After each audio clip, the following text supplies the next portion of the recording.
오늘 저희가 함께 묵상할 말씀은 사도행전 16장 19절부터 34절까지 말씀입니다.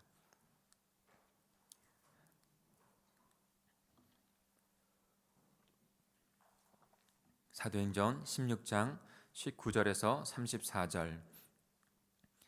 복음의 발자취가 어떻게 나타나는지, 그리스도의 몸된 교회가 어찌 복음을 증거하게 되는지, 그리고 세워지는지 오늘 말씀에도 너무나도 귀한 말씀이 우리에게 나타나집니다. 한 절 한 절 묵상할 때 하나님 깨닫게 해주십시오. 그렇게 묵상했으면 좋겠습니다. 제가 먼저 19절을 읽겠습니다. 여종의 주인들은 자기 수익의 소망이 끊어진 것을 보고 바울과 실라를 붙잡아 장토로 관리들에게 끌어갔다가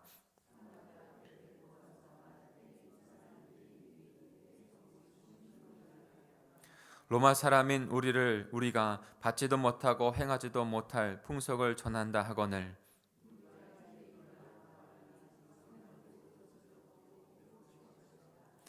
많이 친 후에 옥에 가두고 간수에게 명하여 든든히 지키라 하니 그가 이러한 명령을 받아 그들을 깊은 옥에 가두고 그 발을 착고에 든든히 채웠더니 한밤중에 바울과 실라가 기도하고 하나님을 찬송하며 제수들이 듣더라.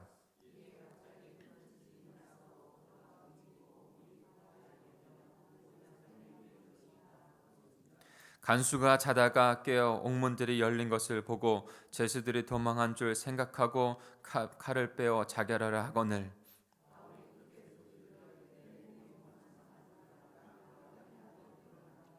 간수가 등불을 달라고 하며 뛰어들어가 무서워 떨며 바울과 실라 앞에 엎드리고 그들을 데리고 나가 이르되 선생들이여 내가 어떻게 하여야 구원을 받으리까 하거늘 이르되 주 예수를 믿으라 그리하면 너와 내 집이 구원을 받으리라 하고 주의 말씀을 그 사람과 그 집에 있는 모든 사람에게 전하더라. 그 밤 그 시각에 간수가 그들을 데려다가 그 맞은 자리를 씻어 주고 자기와 그 온 가족이 다 세례를 받은 후 그들을 데리고 자기 집에 들어가서 음식을 차려주고 그와 온 집안이 하나님을 믿음으로 크게 기뻐하니라. 아멘. 시간 한번 오늘 본문의 말씀은 조금 깁니다. 그러나 한 스토리로 되어 있기 때문에 같이 묵상하게 되는데 한번 쭉 읽어보시면서 귀한 말씀 가운데 밑줄을 치시고 마음에 새겨보시길 바랍니다. 같이 묵상하겠습니다.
불 보실까요?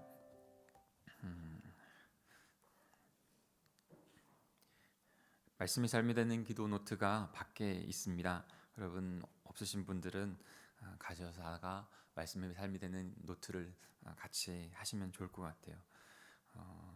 우리 새벽에는 본교회가 멀어서 같이 오시는 분들, 우리 다른 교회 성도분이 계신데 이 책을 그냥 가져가셔도 됩니다. 그래서 한번 보시고 함께 묵상하시면 될 것 같습니다. 비전 신앙에 보면 하나님의 말씀 죄송합니다. 비전 신앙에 보면 전능하신 하나님 두 번째 이야기 나옵니다. 창세기 17장 1절인데요. 같이 읽어보겠습니다. 시작. 아브라함이 99세 때에 여호와께서 아브라함에게 나타나서 그에게 이르시되 나는 전능한 하나님이라 나는 네 앞에서 행하여 완전하라 라고 말씀하고 있습니다. 하나님은 전능하신 분이신 줄 믿습니다. 그 전능하신 하나님께서 이 땅을 창조하시고 구원의 역사를 이루어 가십니다. 근데 구원의 역사를 그냥 이뤄가실까요? 어떤 때는 되어지고 어떤 때는 안 되어지는 분이실까요? 그렇지 않습니다. 그분은 전능하신 분이세요. 그렇기 때문에 그 계획한 모든 일들을 시시때때로 이뤄가시는 줄 믿습니다. 오늘도 그 복음의 그 하나님의 역사가 일어나는 것 가운데 그 하나님의 뜻대로 전능하신 그대로 이뤄가시는 거예요. 그리고 그것을 어떻게 이뤄가시는 우리는 목도하게 됩니다. 오늘 앞에 조금 배경을 좀 설명하면 우리가 잘 알듯이 바울이 소아시아에 복음을 전하길 원했지만 성령께서는 그를 마게도냐 유럽으로 가게 하십니다. 네아폴리를 통해서 빌립보에 도착하게 하셨고 빌립보에서 자주장사 루디아라는 여인을 만나게 하셔서 그의 헌신과 그의 섬김을 통해서 거기에서 유하게 되어지고 그 집에서 빌립보 첫 교회가 시작이 된 것입니다. 어저께도 말씀을 나눴지만 한 성도, 한 하나님의 영혼을 통해서 하나님의 나라, 복음이 증거되어지고 교회가 세워지는 역사가 저 여러분에게도 일어나게 될 줄 믿습니다. 이제 본격적으로 오늘 바울이 복음을 전하는 그 현장을 우리는 보게 되는 것입니다. 복음을 전하러 가는데 이런 어떤 일이 일어났냐면 점치는 귀신 들린 여종을 만나게 됩니다. 바울과 실라가 복음을 전하러 가고 있어요. 근데 점치는 귀신 들린 여종이 있습니다. 근데 그 여종은 자신의 어떠한 이익을 위해서 하는 게 아니라 자신의 주인이 있어요. 주인이 있고 그 주인에게 그 점을 치는 것으로 말미암아 큰 이익을 주는 그런 여인입니다. 그런데 그 여인이 바울과 전도 일행, 바울과 실라를 따라다니면서 계속해서 이렇게 말을 하는 겁니다. 이 사람들은 지극히 높은 하나님의 종으로서 구원의 길을 너에게 전하는 자다라고 계속 외치는 거예요. 귀신 들린 여종도 그 사실을 아는 것이죠. 영적인 그 일들을 알고 외치는 겁니다. 지극히 높은 하나님의 종으로 구원의 길을 너에게 전한다. 큰 소리로 따라다니면서 그것을 외칩니다. 근데 사실이에요. 그러나 그 외침이 그 복음을 전달하는 것에 있어서 그렇게 바울은 도움이 된다고 생각하지 않았던 것 같습니다. 그 말은 사실이나 그것은 크게 도움이 되지 않는다. 그래서 그 여인에게 있는 귀신을 쫓아냅니다. 왜 그랬을까요? 왜 도움이 되지 않았을까요? 그것은 사실이지만 그가 그 사실을 말하지만 그 모습 가운데 덕이 되지 않았기 때문인 것이죠. 사실과 함께 덕이 되어지는 모습도 함께 이루어져 가야 합니다. 복음을 전하는 것은 그래야 합니다. 그럴 때 능력이 나타나는 복음이 전가되어지는 것입니다. 전달되어지는 것입니다. 그 즉시 귀신이 예수님의 이름으로 내가 명하노니 그에게서 나오라 라고 바울이 선포할 때 그 즉시 귀신이 나오게 되었습니다. 예수님의 이름에 권세가 있는 줄 믿습니다. 오늘도 예수 그리스도의 이름을 의지하여 기도하시고 오늘도 의지하여 자유케 되어진 그 복음의 삶을 살아가시길 바랍니다. 그랬더니 묶인 자가 풀리는 역사가 일어나게 된 거예요. 묶은 것이 복음이 전달되어지는 것, 복음의 사람들이 가는 곳, 그곳에는 묶인 것이 풀리는 역사가 일어나는 것입니다. 저 여러분도 묶여 있을 때 그 모든 것을 풀어주시고 복음의 자유의 생명을 주시는 거 아니겠습니까? 사랑하는 성도 여러분, 바울과 일행이 갔던 그곳마다 그 역사가 일어나는 거예요. 저와 여러분이 가는 곳, 우리의 가정, 우리의 모든 직장, 사업장, 그 모든 곳에 묶인 것이 풀려나는 역사가 일어나게 될 줄 믿습니다. 우리 19절부터 21절까지 읽어볼까요? 19절부터 21절입니다. 시작. 여종의 주인들은 자기 수익의 소망이 끊어진 것을 보고 바울과 실라를 붙잡아 장터로 관리들에게 끌어갔다가 상관들 앞에 데리고 가서 말하되 이 사람들이 유대인인데 우리 성을 심히 요란하게 하여 로마 사람인 우리가 받지도 못하고 행하지도 못할 풍습을 전한다 하거늘. 그 여종이 더 이상 점을 치면서 자신들에게 유익을 줄 수 없다는 것을 깨닫고 수입이 끊어졌다는 것을 깨닫고 바울과 실라를 고발하게 됩니다. 세상 사람들은 생명, 하늘의 생명에 관심이 없습니다. 그저 나의 유익, 수입,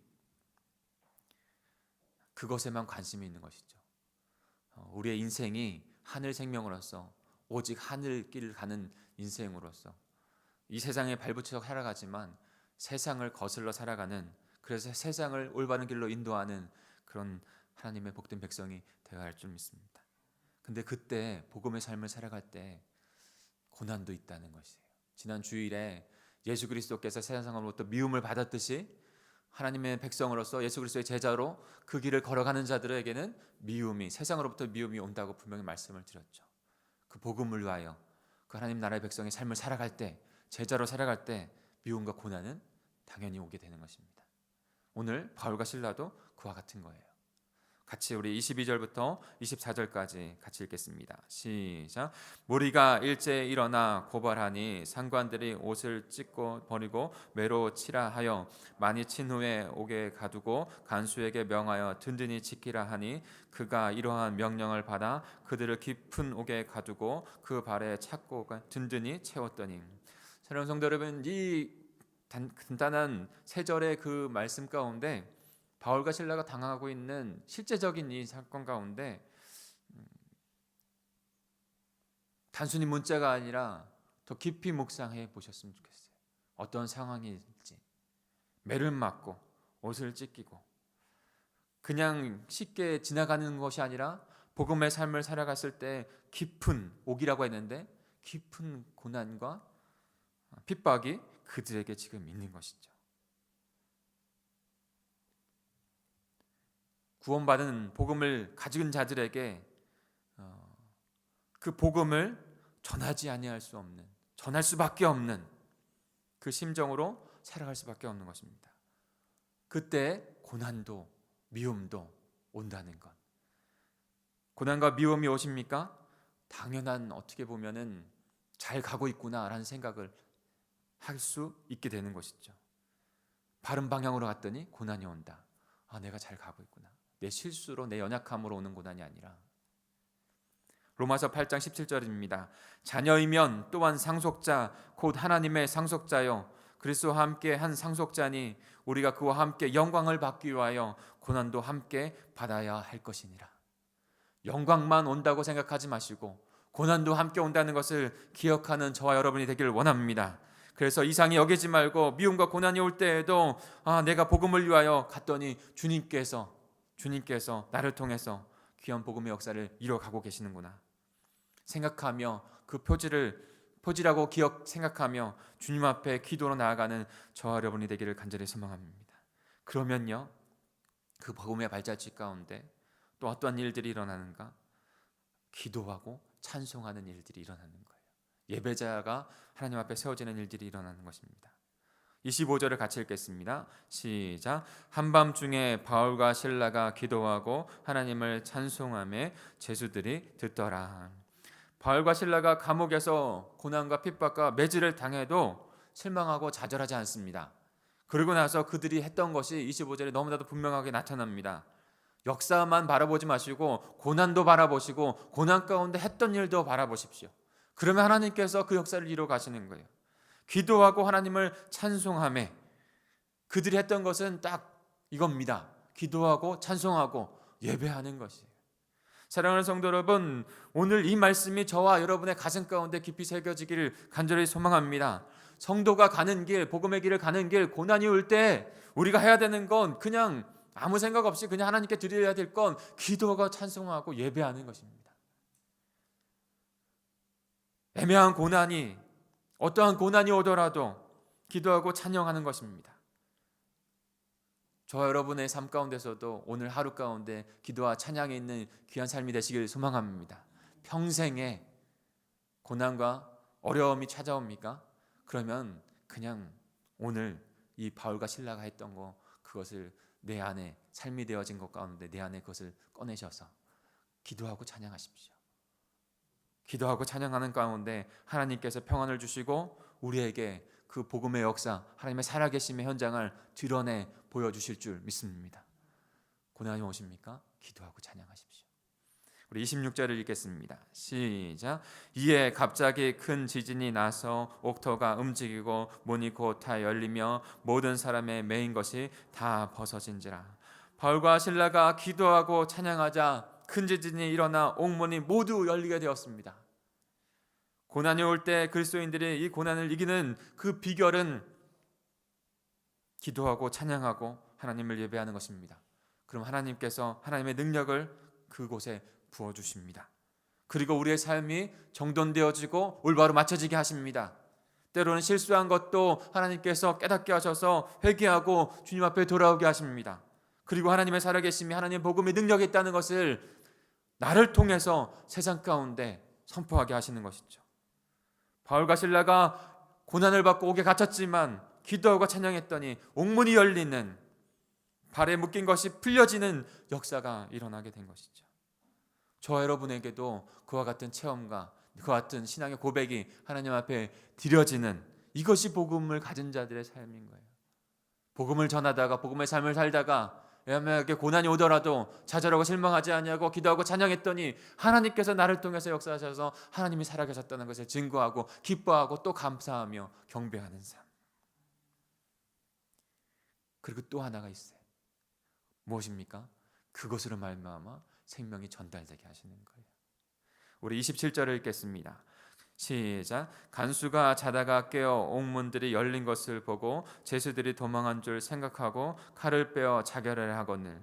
당연하지 않겠습니까? 그 간수가 그 법대로 죽기 때문에 자결하려고 하는 것이죠. 그때 바울이 이렇게 말합니다.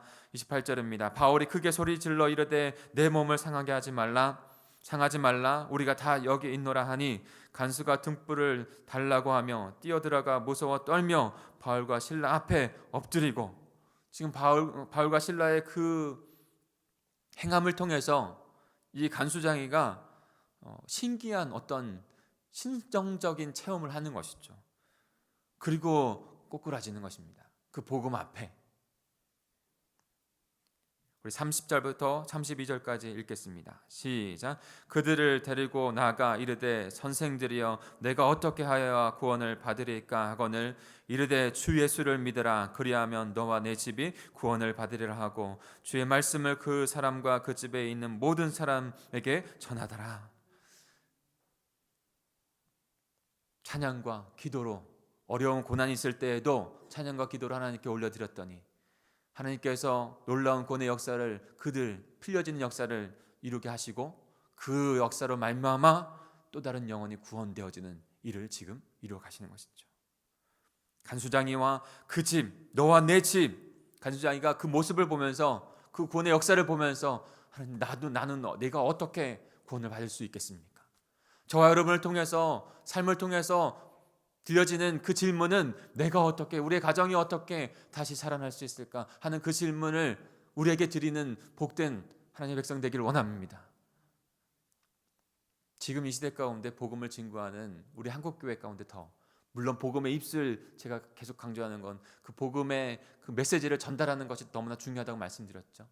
복음을 전하는 것과 함께 복음의 삶이 있어야 합니다. 행복한 삶, 복된 삶이 있어야 돼요. 어려운 가운데서도 어떻게 그렇게 살 수 있습니까? 라고 하는 질문을 드려야 돼요. 그리고 나서 복음을 증거하고 나타내는 것이죠. 그러면 이 시대 가운데 우리에게 묻는다는 거예요. 옆집 아줌마가 어떻게 이렇게 힘든데 그렇게 살 수가 있어? 복음으로 이렇게 하나님의 은혜로 사는 거야. 그랬더니 지금 갈급해하고 너무나도 깨어져 있는 가정들이 많거든요. 그 여전들이 나도 내 가정도 다시 살아나고 싶은데 그 방법과 비결을 그리스도인들의 하나님의 백성들 가정을 통해서 보는 거예요. 그리고 저절로 찾아오게 되는 거예요. 나를 위해서 기도해달라고 말을 하는 거예요. 거기에서 하나님의 구원의 역사가 일어나게 되는 줄 믿습니다. 복음은요, 자신만 구원하는 것에서 멈추지 않고 그 생명이 전달되어지게 합니다. 그리고 또 다른 영혼을 구원하게 하는 거예요. 그리고 또 다른 영혼의 가정이 하나님께 돌아오는 역사가 일어나게 되는 것입니다. 사랑하는 성도 여러분, 우리 동광제일교회가 저와 여러분이 41주년 창립을 기념하며 주님 앞에 나아갑니다. 그리고 직분자들을 주님 앞에, 우리의 리더십들을 주님 앞에 세웁니다. 그러면서 우리가 분명하게 고백하고 나아가야 될 것은 하나님 복음을 위하여, 생명을 위하여 우리를 세우셨습니다. 40여 년 전에 이 땅 가운데 하나님의 교회 동광제일교회를 세우셨습니다. 그리고 주님의 그 사명을 동일하게 또 다른 한 텀 40년을 가게 하시고, 그리고 주님 오실 그날까지 그 일들을 하게 하십니다. 우리를 그렇게 사용하여 주옵소서. 이 일들을 위하여 직분자들을 세우니 주님 이들을 받으시고 이들을 통해 역사해 주옵소서. 놀라운 생명 역사, 그 발자취가 지속해서 나타나는 역사를 위하여 기도해 주시기 바랍니다. 그런 역사가 우리들에게 일어날 줄 믿습니다. 우리 같이 기도하겠습니다.